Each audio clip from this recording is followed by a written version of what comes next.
Hello student, 10th SS में हमारा lesson कृषि समाप्त हो गया था ज्योग्राफी के पार्ट्स में। आज हम नेक्स्ट लेसन विनिर्माण उद्योग करेंगे, जो कि आपके सिलेबस में है। विनिर्माण उद्योग यानी कि जो सेकेंडरी एक्टिविटी है, कृषि तो प्राइमरी एक्टिविटी थी यानी प्राथमिक क्रियाकलाप था, और जो उद्योग है, जितने विनिर्माण उद्योग है वो द्वितीय क्रियाकलाप में आते हैं। तो कह सकते हो आप हम द्वितीय क्रियाकलाप के बारे में या विनिर्माण उद्योगों के बारे में पढ़ेंगे, ठीक है, जहाँ पर वस्तुओं का निर्माण किया जाता है, ठीक है। कौन सी वस्तुओं का? प्रकृति से प्राप्त वस्तुओं का रूप बदला जाता है, ठीक है। प्राकृतिक स्तर कैसे? जैसे प्राथमिक क्षेत्र से प्राप्त जो वस्तुएं होती है, जैसे कि भाई अनाज है, गेहूं से डबल रोटी बनाना हो गया, कपास है, कपास से वस्त्र बनाना हो गया, ठीक है। तो प्राथमिक क्षेत्र से प्राप्त वस्तुओं का रूप बदलकर उन्हें अत्यधिक उपयोगी और मूल्यवान बनाना किसका काम होता है? विनिर्माण उद्योगों का काम होता है, ठीक है। तो चलिए शुरू करते हैं। वीडियो शुरू करने से पहले अगर चैनल पर आप नए हैं तो प्लीज़ चैनल को सब्सक्राइब कर दीजिए, ठीक है। तो देखिए, दिवाली के अवसर पर हरीश अपने माता पिता के साथ बाजार गया। उन्होंने उसके लिए कपड़े तथा जूते खरीदे, ठीक है। तो दिवाली के अवसर पर हरीश अपने माता पिता के साथ बाजार में जाता है और उसने दिवाली का अवसर था तो उसने कपड़े और जूते खरीदे। उसकी माँ ने बर्तन, चीनी, चाय व मृदा के दिए या दीप कह सकते हो खरीदे। हरीश ने देखा कि दुकानें अत्यधिक सामान से भरी थी, यानी बहुत सारे ज़्यादा सामान से भरी पड़ी थी, ठीक है। बहुत से सामान देखने को मिल रहे थे दुकानों के अंदर। तो चीज़ों की इतनी अधिक मात्रा में देखकर वह हैरान था। उसके पिता ने समझाया कि जूते, कपड़े, चीनी आदि बड़े उद्योगों में मशीनों द्वारा बनाए जाते हैं, छोटे उद्योगों में बर्तन बनाए जाते हैं तथा दीप जैसे दिए चीज़ें जो हैं, ठीक है, दिए जो आपके, ठीक है, ये चीज़ें व्यक्तिगत तौर पर कारीगरों द्वारा घरेलू उद्योगों में बनाई जाती हैं, ठीक है। तो 3 तरह के उद्योग हरीश के पिताजी ने बताए, ठीक है। एक तो बड़े उद्योग थे जो कि जूते, कपड़े, चीनी, ठीक है, बड़े पैमाने पर प्रोडक्शन करते हैं। फिर छोटे उद्योग जैसे बर्तन उद्योग को छोटे उद्योग के रूप में दर्शाया। और कुछ घरेलू उद्योग होते हैं, यानी कि व्यक्तिगत रूप से घर पर ही बनाए जाते हैं, दिए वगैरह हो गए, मिट्टी के बर्तन हो गए, वो सभी चीज़ें, ठीक है। तो चलिए देखते हैं, क्या आप इन उद्योगों के विषय में जानते हैं? ठीक है, वो हम पढ़ेंगे, आगे आएगा सभी की सभी चीज़ें। कच्चे पदार्थ को मूल्यवान उत्पाद में परिवर्तित कर अधिक मात्रा में वस्तु के उत्पादन को विनिर्माण या वस्तु निर्माण कहा जाता है। तो कच्चे पदार्थ को किसमें? मूल्यवान उत्पाद में परिवर्तित कर अधिक मात्रा में वस्तु का उत्पादन करना क्या कहलाएगा? विनिर्माण या वस्तु निर्माण कहा जाता है, ठीक है। अंडरलाइन कर लेना, आपसे पूछ सकता है विनिर्माण क्या होता है, तो ये बताना पड़ेगा आपको। क्या आप जानते हैं लकड़ी से, ठीक है, या लकड़ी से कागज़ कह सकते हो आप, ठीक है। चीनी गन्ने से, लोहा इस्पात लोहा एस्क से, एल्यूमिनियम बॉक्साइट से। ध्यान रखना, आपसे पूछेगा एल्यूमिनियम का कच्चा माल क्या है? बॉक्साइट या एल्यूमिनियम किससे प्राप्त होता है? बॉक्साइट से प्राप्त होता है। बहुत इंपॉर्टेंट क्वेश्चन है, ठीक है, अंडरलाइन कर लेना इसको। से निर्मित है। क्या आप यह भी जानते हैं कि कई किस्म के कपड़े ऐसे रेशों से बनते हैं जो रेशा उद्योग में बनते होते हैं, ठीक है, जैसे नायलॉन वगैरह होते हैं। द्वितीय कार्यों में लगे व्यक्ति कच्चे माल को परिष्कृत वस्तुओं में परिवर्तित करता है। कौन करता है? मैंने आपको पहले कहा था, ये काम किसमें होता है? द्वितीय क्रियाकलाप में होता है। तो द्वितीय कार्यों में लगे व्यक्ति कच्चे माल को परिष्कृत वस्तुओं में परिवर्तित करते हैं, यानी बदलते हैं, तैयार माल में बदलते हैं। स्टील, कार, कपड़ा उद्योग, बेकरी तथा पेय पदार्थों से संबंधी उद्योगों में लगे श्रमिक इसी वर्ग के अंतर्गत आते हैं, द्वितीय वर्ग के अंदर, ठीक है। कुछ व्यक्ति सेवाएं प्रदान करने में रोजगार पाते हैं। इस अध्याय में हम द्वितीय क्रियाओं के अंतर्गत विनिर्माण उद्योग के विषय में पढ़ेंगे। वो सेवाएं अलग है, सेवा तृतीय क्रियाकलाप में आ जाता है, ठीक है। तो इस अध्याय में हम क्या पढ़ेंगे? द्वितीय क्रिया में, यानी उद्योगों में लगे हुए लोगों के बारे में, औद्योगिक क्रियाकलाप के बारे में हम पढ़ेंगे, या विनिर्माण उद्योगों के बारे में हम पढ़ेंगे। किसी देश की आर्थिक उन्नति विनिर्माण उद्योग के विकास से मापी जाती है, क्योंकि जितनी ज़्यादा इंडस्ट्रियलाइजेशन होगा, जितने ज़्यादा उद्योग होंगे, उतना ही वहाँ का आर्थिक विकास अधिक होगा। तो यही कह रहा है, किसी देश की आर्थिक उन्नति विनिर्माण उद्योग के विकास से मापी जाती है, यानी कि विनिर्माण उद्योग का विकास जितना अधिक होगा उतनी ही अधिक आर्थिक उन्नति होगी। विनिर्माण का महत्व क्या है हमारे लिए? देखिए, विनिर्माण उद्योग सामान्यतः विकास की तथा विशेषतः आर्थिक विकास की रीढ़ समझे जाते हैं, ठीक है। आर्थिक विकास की रीढ़ क्या समझना? बैकबोन कौन समझे जाते हैं? उद्योग ही समझे जाते हैं, विनिर्माण उद्योग समझे जाते हैं, ठीक है। तो विकास की और आर्थिक विकास की रीढ़ विनिर्माण उद्योगों को समझा जाता है। क्यों? क्योंकि विनिर्माण उद्योग न केवल कृषि के आधुनिकीकरण में सहायक है, वरन द्वितीयक व तृतीयक सेवाओं में रोजगार उपलब्ध कराकर कृषि पर हमारी निर्भरता को कम करते हैं, ठीक है। देखिए, विनिर्माण उद्योगों ने न केवल कृषि का आधुनिकीकरण किया है, क्योंकि उद्योगों में ही विभिन्न प्रकार के कृषि यंत्र तैयार होते हैं, मशीनें तैयार होती है, रासायनिक उर्वरक तैयार होता है, जिससे प्रोडक्शन बढ़ता है, ठीक है। इसके अलावा द्वितीयक और तृतीयक सेवाओं में रोजगार उपलब्ध कराई है किसने? विनिर्माण उद्योग ने, ठीक है, रोजगार उपलब्ध कराए हैं। तो जो कृषि पर रोजगार का दबाव था या जनसंख्या का दबाव था वो कम किया है, ठीक है, कृषि पर हमारी निर्भरता को कम किया है। ये बेनिफिट्स है विनिर्माण उद्योग के, ठीक है, महत्व कह सकते हो आप। दूसरा है, देश में औद्योगिक विकास बेरोजगारी तथा गरीबी उन्मूलन की एक आवश्यक शर्त है, क्योंकि जितना अधिक औद्योगिक विकास होगा उतना ही लोगों को रोजगार मिलेगा, रोजगार मिलेगा तो बेरोजगारी कम होगी, बेरोजगारी कम होगी, रोजगार मिलेगा तो गरीबी भी कम होगी। तो बेरोजगारी और गरीबी के उन्मूलन का मतलब समाप्त करने की लिए एक जरूरी शर्त है। अगर हमें बेरोजगारी को समाप्त करना है, गरीबी को समाप्त करना है, तो जरूरी है कि हमारा औद्योगिक विकास ज़्यादा तेज हो, ठीक है। भारत में सार्वजनिक तथा संयुक्त क्षेत्र में लगे उद्योग, ठीक है, दो तरह के हैं। भारत में मिश्रित अर्थव्यवस्था है। मिश्रित अर्थव्यवस्था क्या होती है? जिसमें उद्योग का स्वामित्व सरकार और निजी दोनों का ही होता है, ठीक है। तो भारत में सार्वजनिक यानी जो सरकार के अधीन होते हैं, ठीक है, और निजी, ठीक है, ध्यान रखना। और संयुक्त क्षेत्र में लगे उद्योग इसी विचार पर आधारित थे कि लोगों को रोजगार उपलब्ध कराया जाए। जनजातीय तथा पिछड़े क्षेत्रों में उद्योगों की स्थापना का उद्देश्य भी क्षेत्रीय असमानताओं को कम करना था, ठीक है। जनजाति यानी जो आदिवासी इलाके थे वहाँ पर भी उद्योग की स्थापना क्यों की गई थी? ताकि वहाँ भी लोगों को रोजगार मिल जाए। जो क्षेत्र आर्थिक दृष्टि से जो पिछड़े हुए इलाके हैं वो भी आगे बढ़ पाए और क्षेत्रीय असमानताएं कम हो जाए, ठीक है।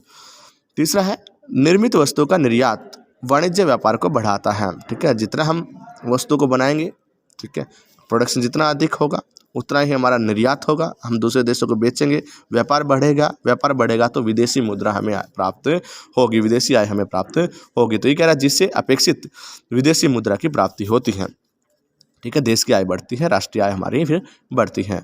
वे देश ही विकसित है जो कच्चे माल को विभिन्न तथा अधिक मूल्यवान तैयार माल में विनिर्मित करते हैं। तो वही देश विकसित है, क्योंकि जितने भी आप देखिए, जितने विकसित कंट्री, चाहे अमेरिका हो, यूरोपियन देश हो, जितने भी, इंग्लैंड हो गया, ठीक है, उनमें क्या हुआ है? इंडस्ट्रियलाइजेशन ज़्यादा हुआ है, औद्योगिक विकास ज़्यादा हुआ है। मतलब कच्चे माल को तैयार माल में वो बदलते हैं और काफ़ी प्रॉफिट कमाते हैं दूसरे देशों को तैयार माल बेच करके, ठीक है। तो ये कह रहा है वे देश ही विकसित है जो कच्चे माल को विभिन्न अलग अलग प्रकार के तथा अधिक मूल्यवान तैयार माल में विनिर्मित करते हैं। भारत का विकास विविध व शीघ्र औद्योगिक विकास में निहित है। तो भारत का अगर विकास करना है तो अलग अलग प्रकार की वस्तुएं और अलग अलग प्रकार के उद्योग तेजी से विकसित करने पड़ेंगे, ठीक है, तभी भारत का विकास संभव है। कृषि तथा उद्योग एक दूसरे से पृथक नहीं है। कृषि और उद्योग एक दूसरे से अलग नहीं है, बल्कि एक दूसरे के पूरक है, एक दूसरे से जुड़े हुए हैं, ठीक है। कैसे जुड़े हुए हैं? देखिए, उद्योगों को कच्चा माल, यानी बहुत सारे उद्योग ऐसे हैं जो कृषि आधारित होते हैं, यानी जिनको कच्चा माल कृषि से प्राप्त होता है, अपने कच्चे माल के लिए कृषि पर निर्भर करते हैं, तो कृषि आधारित उद्योग होते हैं। जैसे कि भाई सूती वस्त्र उद्योग को कपास चाहिए तो वो कृषि से चाहिए है। हम चीनी उद्योग को अगर गन्ना चाहिए है तो वो कृषि से मिलता है, ठीक है। तो यानी कि दूसरे पर निर्भर है। और दूसरा, कृषि भी उद्योगों पर निर्भर है। कैसे? कि आधुनिक नए कृषि यंत्र है वो कहाँ बनते हैं? उद्योगों में ही तो बनते हैं। रासायनिक उर्वरक कहाँ बनते हैं? उद्योगों में ही बनते हैं, ठीक है। तो दोनों क्या है? एक दूसरे से अलग नहीं है, बल्कि एक दूसरे से जुड़े हुए हैं। उदाहरणतः भारत में कृषि पर आधारित उद्योगों ने कृषि पैदावार बढ़ोतरी को प्रोत्साहित किया है, ठीक है। कृषि पैदावार बढ़ाने में सहायता, ठीक है, उद्योगों ने कृषि पैदावार बढ़ाने में सहायता की, कह सकते हो आप, ठीक है।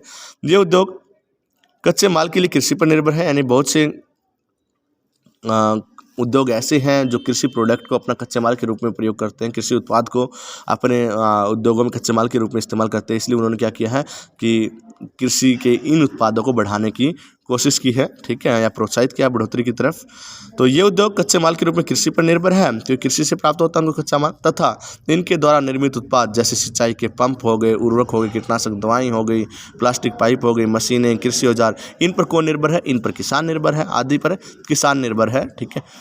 इसलिए विनिर्माण उद्योग के विकास तथा स्पर्धा से न केवल कृषि उत्पादन को बढ़ावा मिला है, अपितु उत्पादन प्रक्रिया भी क्या हुई है? सक्षम हुई है। तो जितना अधिक विनिर्माण उद्योग का विकास होगा, ठीक है, उससे कृषि उत्पादन को बढ़ावा मिलेगा और उत्पादन प्रक्रिया भी सक्षम होगी। आज वैश्वीकरण के युग में, वैश्वीकरण समझते हो? एक देश की अर्थव्यवस्था को अन्य देशों की अर्थव्यवस्था के साथ जोड़ना, यानी कि मुक्त व्यापारिक संबंध बनाना, ठीक है, ट्रेड टैक्स फ्री ट्रेड करना, ठीक है।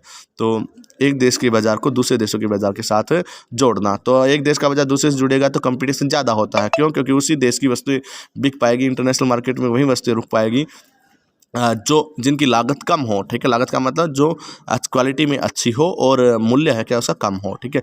तो आज वैश्वीकरण के युग में हमारे उद्योगों को अधिक प्रतिस्पर्धी व सक्षम होने की आवश्यकता है। केवल आत्मनिर्भरता ही काफ़ी नहीं है। आत्मनिर्भरता का अर्थ होता है कि भाई केवल प्रोडक्शन अपने देश में जितनी ज़रूरत होती है उतना ही प्रोडक्शन होना, वो आत्मनिर्भर कहलाता है।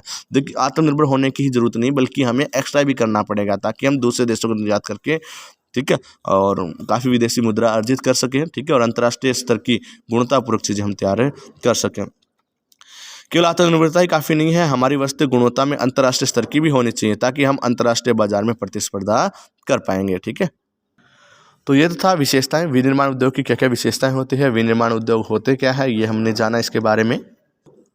अब हम बात कर लेते हैं कि अर्थव्यवस्था में क्या योगदान है उद्योगों का, ठीक है। तो ये है राष्ट्रीय अर्थव्यवस्था में उद्योगों का योगदान, ठीक है। पिछले 2 दशकों से सकल घरेलू उत्पाद में विनिर्माण उद्योग का योगदान 27% में से 17% ही है, ठीक है। देखिए, जो हमारे सकल घरेलू उत्पाद में जो विनिर्माण उद्योग का योगदान है वो 27 में से 17% ही है, क्योंकि 10% भाग किसका है, खनिज खनन, ठीक है, जो खनिज खनन करते हैं, गैस व विद्युत ऊर्जा का योगदान है। तो 27 में 17% योगदान। वैसे तो विनिर्माण का कितना 27% है, ठीक है, लेकिन अच्छे से देखा जाए तो 17% ही है। 10% तो खनिज खनन वगैरह से है, गैस और विद्युत ऊर्जा का योगदान से है। भारत की अपेक्षा अन्य पूर्वी एशियाई देशों में विनिर्माण का योगदान सकल घरेलू उत्पाद यानी GDP के अंदर, ठीक है, सकल घरेलू उत्पाद आपको पता ही होगा, ग्रॉस डोमेस्टिक प्रोडक्ट, यानी कि एक देश की सीमा के अंदर प्राथमिक द्वितीयक तृतीयक क्षेत्र से प्राप्त वस्तुओं का अंतिम मूल्य क्या कहलाता है, सकल घरेलू उत्पाद कहलाता है। या एक देश की सीमा के अंदर उत्पादित वस्तुओं और सेवाओं का अंतिम मूल्य क्या कहलाता है, सकल घरेलू उत्पाद कहलाता है। तो ये कह रहा है भारत की अपेक्षा अगर अन्य पूर्वी एशियाई देशों की बात की जाए तो विनिर्माण का योगदान सकल घरेलू उत्पाद का 25 से 35% है, जबकि भारत का 17% है। तो इसे बढ़ाने की जरूरत है। पिछले 1 दशक से भारतीय विनिर्माण क्षेत्र में 7% प्रति वर्ष की दर से बढ़ोतरी हुई है। बढ़ोतरी की यह दर अगले दशक कह रहा है, ठीक है, 12% उपेक्षित की गई है। उपेक्षित मतलब उम्मीद की गई है, होगी या नहीं होगी वो अलग बात है। वर्ष 2003 से विनिर्माण क्षेत्र का विकास 9 से 10% प्रति वर्ष की दर से हुआ था। उपयुक्त सरकारी नीतियां तथा औद्योगिक उत्पादन में बढ़ोतरी के नए प्रयासों से अर्थशास्त्रियों का अनुमान है कि विनिर्माण उद्योग अगले 1 दशक में अपना लक्ष्य पूरा कर सकता है, यानी 12% की दर से बढ़ोतरी कर सकता है, ठीक है। इस उद्देश्य से राष्ट्रीय विनिर्माण प्रतिस्पर्धा परिषद की स्थापना की गई है, ठीक है। तो ये थी राष्ट्रीय अर्थव्यवस्था में उद्योगों का योगदान क्या है, ठीक है। तो आज हमने विनिर्माण उद्योग होते क्या है, इनका अर्थ जाना, ठीक है। इसके अलावा विनिर्माण उद्योग का हमारे लिए महत्व क्या है वो हमने जाना, और ये भी देखा कि किस तरह कृषि और उद्योग एक दूसरे पर निर्भर है, ये भी हमने देखा।